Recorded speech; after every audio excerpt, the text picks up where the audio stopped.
Roadfly.com, the internet's best resource for buyers, sellers, and owners like you.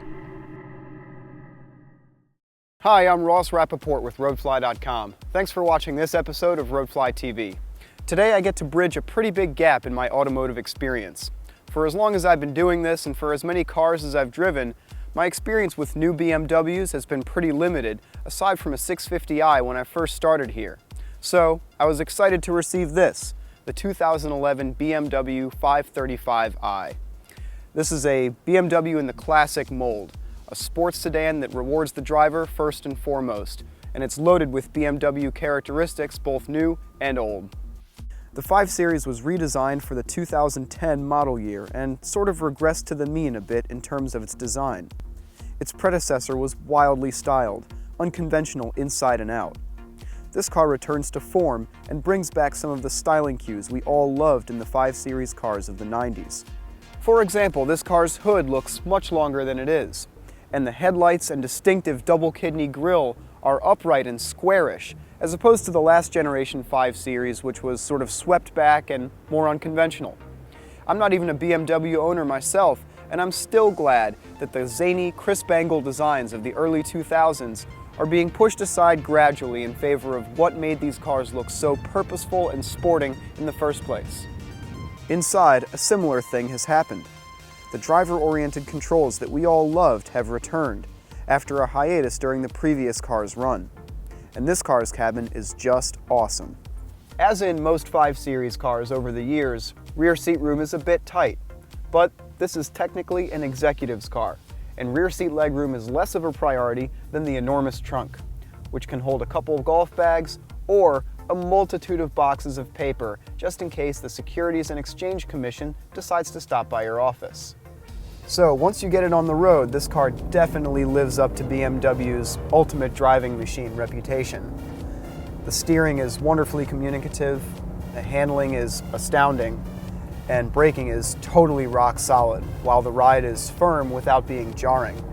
And like the best sports sedans, it shrinks around you at speed, making it easier to push the envelope a little bit.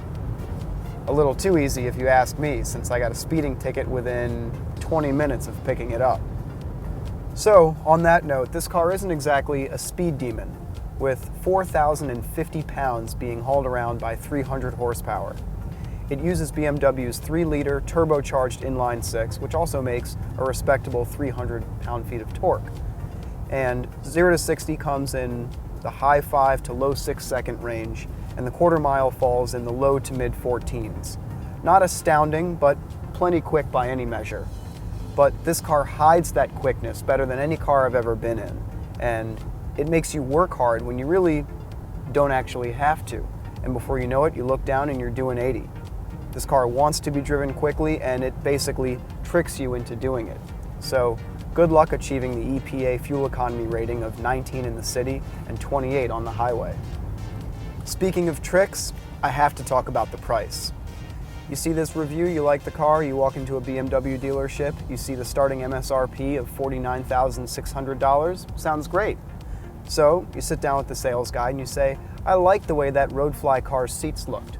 No problem, he says, just buy the active seat ventilation package, which costs you $2,000, and the sport package, which also gets you the 19-inch wheels and this cool 3-spoke leather-wrapped steering wheel for an additional $2,200.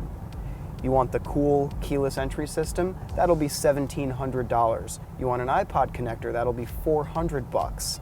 And on and on and on. Pretty soon, a $49,600 car costs $66,200 for the one I'm driving.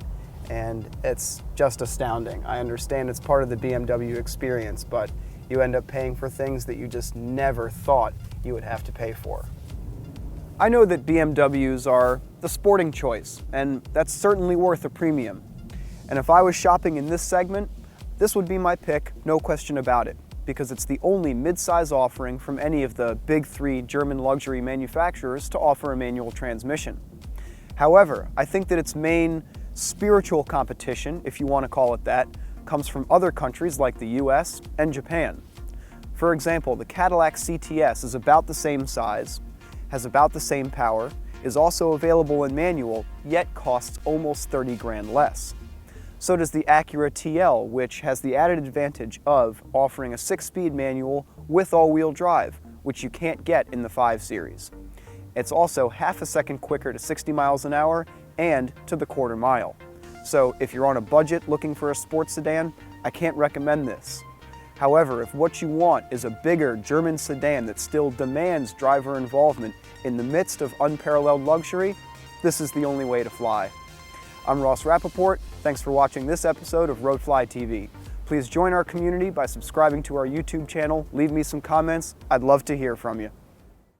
Roadfly.com, the internet's best resource for buyers, sellers, and owners like you.